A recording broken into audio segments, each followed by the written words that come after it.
Bonjour les amis, je rigole parce que c'est la deuxième fois que j'essaye d'enregistrer cette vidéo parce que mon chat voulait absolument jouer avec son jouet préféré qui fait beaucoup de bruit. C'est vraiment très chiant.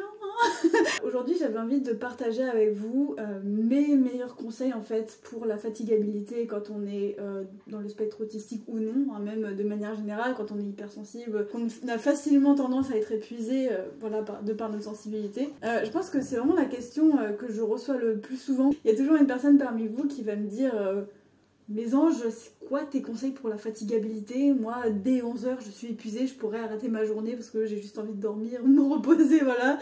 Donc ça y est, je vais faire une vidéo là-dessus. Et d'ailleurs, je vais faire une partie 2 à cette vidéo où je vais vraiment vous partager des conseils encore complémentaires à cette vidéo dans un podcast. Donc si tu veux recevoir le podcast, tu peux t'inscrire, c'est juste en bas dans le premier lien, je t'envoie ça par mail après. Moi, ce que j'ai envie de te partager dans cette vidéo, c'est les piliers, enfin ce que j'estime être les piliers de ma fatigabilité en tant que personne autiste pour qu'en fait, on puisse ensuite mieux les déraciner. À partir du moment où vous comprenez un problème à la racine, vous pouvez plus facilement déraciner le problème.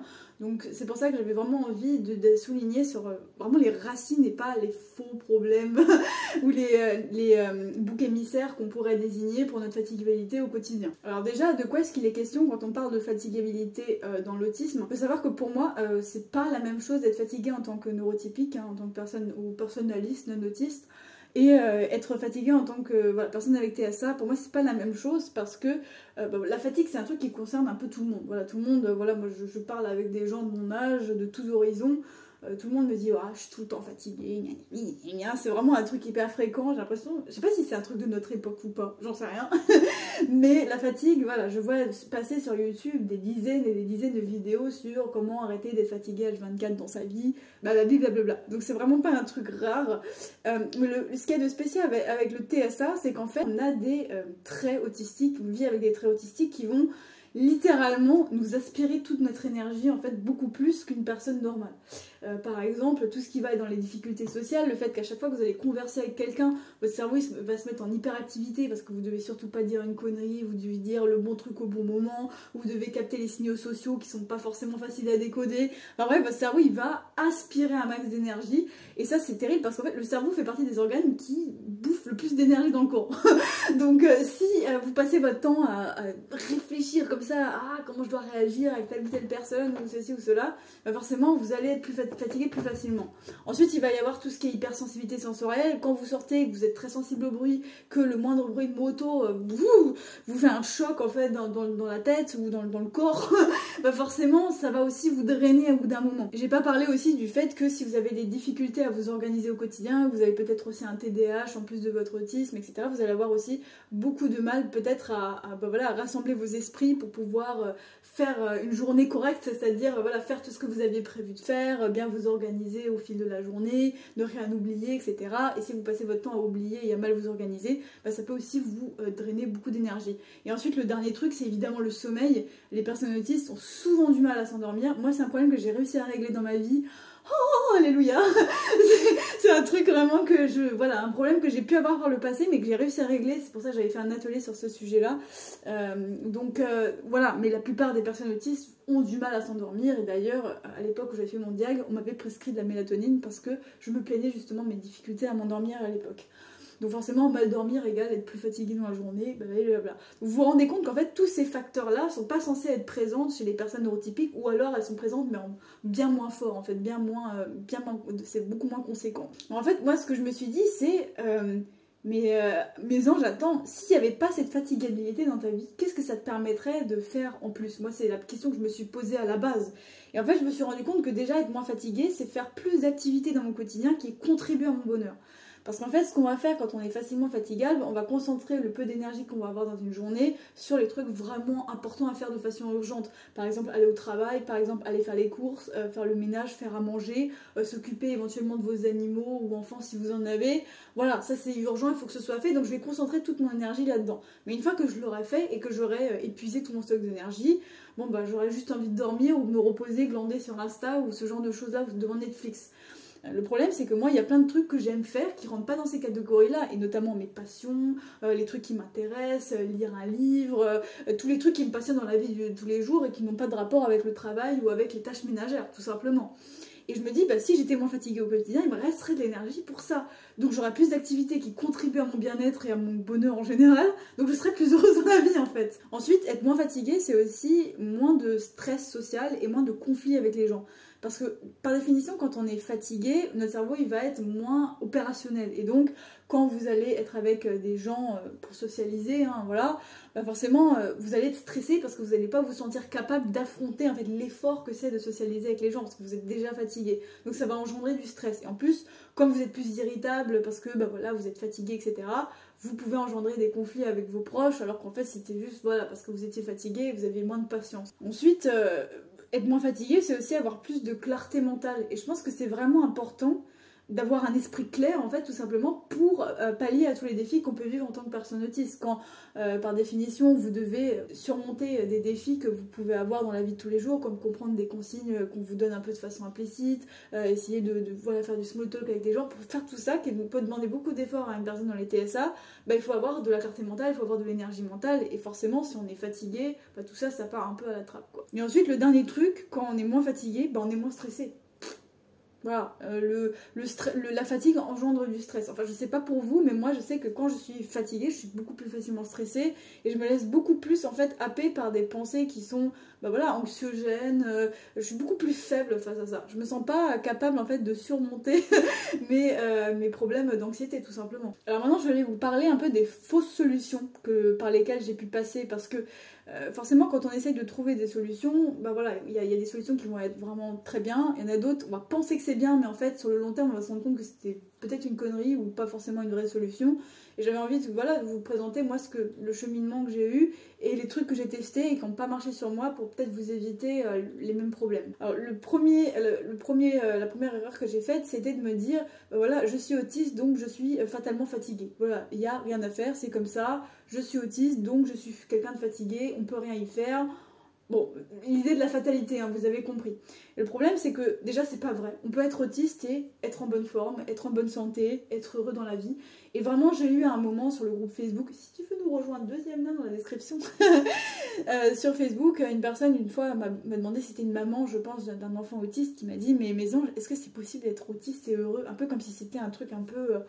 voilà, un peu un fantasme, quoi, que d'être heureux quand on est autiste, c'est peut-être c'est un miracle si ça arrive, quoi. Mais non, on peut être autiste et heureux, on peut être autiste en bonne santé et en forme. C'est totalement possible, en fait. C'est totalement possible. Donc forcément, quand on part du principe que je suis autiste, donc c'est normal que je suis fatiguée, donc autant pas chercher des solutions, en fait, vous vous fermez à peut-être voilà, des choses qui peuvent marcher sur vous, en fait. Vous vous fermez littéralement à des solutions potentielles. Donc ça, c'est la première chose à faire, c'est d'arrêter de penser que vous êtes autiste, donc il y a telle chose qui sont des fatalités en fait. Ensuite, grosse erreur que j'ai pu faire, alors attention, là c'est du cas par cas, c'est-à-dire que là je vous parle de ma situation à moi, peut-être pour vous c'est différent, peut-être vous avez une sensibilité différente de la mienne, donc vraiment là c'est du cas par cas, mais là je vous parle de mon expérience à moi. Une erreur que j'ai faite, et qui pour moi était une erreur, peut-être pas pour vous, c'était de me dire, bon, bah, je suis fatiguée quand je sors de la maison, parce que bah voilà... l'hyperstimulation sensorielle, les interactions sociales, tout ça, ça me fatigue. Donc, quand je sors de chez moi, je suis fatiguée. Donc, fausse solution, je reste plus chez moi. Voilà, en gros, je raisonnais comme ça. Je me disais, mais alors, pour être moins fatiguée, il faut que je reste plus chez moi. Et en fait, ça n'a pas été une solution pour moi. Sur le court terme, je me suis dit, ah oui, je suis moins fatiguée, etc., effectivement. Mais le problème, c'est que plus, en fait, vous restez dans votre zone de confort, vous restez dans votre petit chez vous, vous ne faites pas d'activité physique parce que vous ne sortez pas de chez vous, etc., et plus votre corps va s'affaiblir et va être moins résistant au choc de l'extérieur, en fait. Donc, moi, c'est un truc que je m'en suis rendu compte avec le sport. C'est-à-dire qu'au début, quand j'ai commencé le sport, c'était dur, hein, voilà, ça fatigue. Après, toute la journée, j'étais épuisée à cause de ma séance de sport. Voilà, j'étais... Bon. Et en fait, je me suis rendu compte qu'avec le temps, bah, finalement, la tendance s'est inversée. C'est-à-dire que mon corps est devenu plus résistant parce que j'ai continué à le frotter à la difficulté, à le sortir de sa zone de confort. Et au bout d'un moment, bah, j'ai fini par totalement m'habituer à plus du tout être fatiguée après ma séance de sport. Donc ça, c'est vraiment, je me suis dit, mais c'est extraordinaire. Et je me suis rendu compte que c'est pareil avec mon mental. Si j'habitue mon mental à régulièrement sortir, régulièrement voir de la nouveauté, régulièrement bouger, ou voilà, se frotter un peu au monde extérieur, bah, mon corps se renforce petit à petit. Et ensuite, ça me permet d'être beaucoup plus résistante au monde extérieur. Évidemment, je parle d'un cas totalement personnel. Pour vous, c'est peut-être différent et peut-être pour vous, ça vaut le coup de rester un peu plus chez vous si vous êtes constamment surmené dans le monde extérieur. Et ensuite, dernière erreur que j'ai pu faire, et ça c'était une assez grosse erreur, c'est d'accuser une cause. d'accuser une cause de votre fatigabilité. Ça, c'est mon chat qui gratte le siège, vous avez capté, il n'y a rien de grave qui se passe. Ceci est un mauvais chat. Elle arrête pas de gratter le siège quand j'essaye de tourner ma vidéo. T'arrêtes les bêtises? Cette chatte, impossible de tourner une vidéo quand elle est là. En fait, quand je tourne une vidéo, j'ai l'impression elle s'excite un peu, genre vraiment. Je vous donne un exemple pour que ce soit plus clair. Par exemple, accuser une cause, ce serait de se dire ouais, je suis fatiguée, ouais, normal, c'est parce que je fais un travail que j'aime pas, voilà. Ou un travail qui est fatigant, où il y a beaucoup d'interactions sociales. Le problème, c'est que la fatigue, c'est jamais une cause. C'est une multitude de causes, et surtout quand on est une personne autiste. Et en fait, le fait de me dire ouais, c'est à cause du travail, donc je peux rien y faire parce qu'il faut bien que je travaille, etc. C'est en fait tout de suite se fermer en fait au fait que fermer à l'idée que qu'il peut y avoir d'autres causes qui causent votre fatigabilité. Par exemple, je sais pas, le fait que vous portiez pas votre casque anti-bruit dans les transports, le fait que vous vous en demandiez trop dans une journée, vous pourriez un peu diminuer votre emploi du temps. Ce genre de choses, voilà, ça peut être aussi des choses que vous pouvez traiter, sur lesquelles vous pouvez travailler. Et en fait, ok, vous pouvez peut-être pas quitter votre travail, mais vous pouvez peut-être essayer de travailler sur d'autres paramètres qui constituent votre vie et qui font que vous êtes fatigué. Alors maintenant, je vais vous donner un conseil, enfin un exercice que moi je fais perso pour mieux gérer ma fatigabilité, ce qui a le mieux marché sur moi, ce qui a vraiment été une vraie solution pour moi à la base. La vraie solution pour moi, ça a été de lister, en fait, littéralement, tous les points de friction entre moi et mon environnement. Vous allez me dire, c'est quoi, mes anges? Mais regardez-moi cette vieille peau là. Tous les points de friction avec votre environnement. Par exemple, vous sortez et vous entendez les bruits de voitures, de motos, etc. Vous vous rendez compte que vous êtes mal organisé parce que bah voilà, vous deviez vous occuper de vos enfants mais en même temps faire les courses et vous avez oublié d'acheter un truc au magasin et donc bref, vous avez le cerveau en ébullition, vous êtes un peu en colère parce que vous avez oublié d'acheter des yaourts, j'en sais rien. Bon bah voilà, vous pouvez noter ça, l'organisation ça a été un point de friction dans votre journée.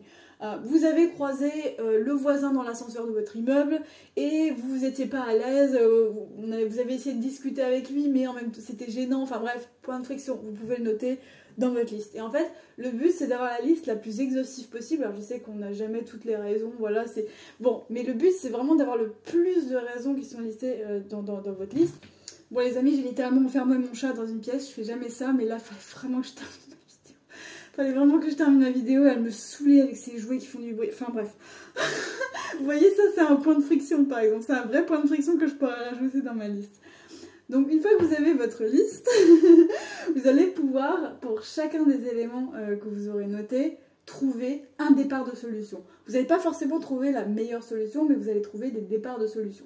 Par exemple, je reprends l'exemple du fait que vous croisiez votre voisin dans l'ascenseur et vous ne savez pas trop comment vous comporter avec lui, si vous devez dire bonjour, pas bonjour, de quelle façon, etc. Voilà, tout simplement, vous créez une petite fiche et vous notez, ok, si jamais je croise quelqu'un dans l'ascenseur, comment est-ce que je me comporte? Alors, petit 1, je reste calme, petit 2, je lui dis bonjour en lui souriant, petit 3, voilà, vous faites ce que vous voulez. En fait, ce qui vous parle à vous, évidemment, là je vous donne un exemple de truc que j'aurais fait si ça avait été un point de friction pour moi. Les courses, voilà, quand vous faites vos courses, si c'est un point de friction pour vous, vous pouvez dire, ok, c'est quoi les solutions? Est-ce que déjà je peux demander à quelqu'un de faire les courses à ma place ou tout simplement de me faire livrer? Voilà, mais juste de vous dire, vous faites évidemment votre liste à vous, vos trucs à vous, et ensuite à partir de ça, vous pouvez essayer de trouver des solutions à tous les problèmes de façon isolée. La grande erreur, encore une fois, c'est ce que je vous disais en début de vidéo, c'est de penser que votre fatigabilité elle est liée à un ou deux grands facteurs. La vérité, c'est qu'il y a 1000 facteurs dans votre journée qui, petit à petit, érodent votre énergie. Et c'est à partir de ça qu'il faut travailler des petits éléments les uns après les autres. Voilà. Donc je te propose, voilà, je t'ai donné un conseil là, voilà, mais évidemment c'est pas le seul conseil que j'ai appliqué dans ma vie, j'en ai d'autres.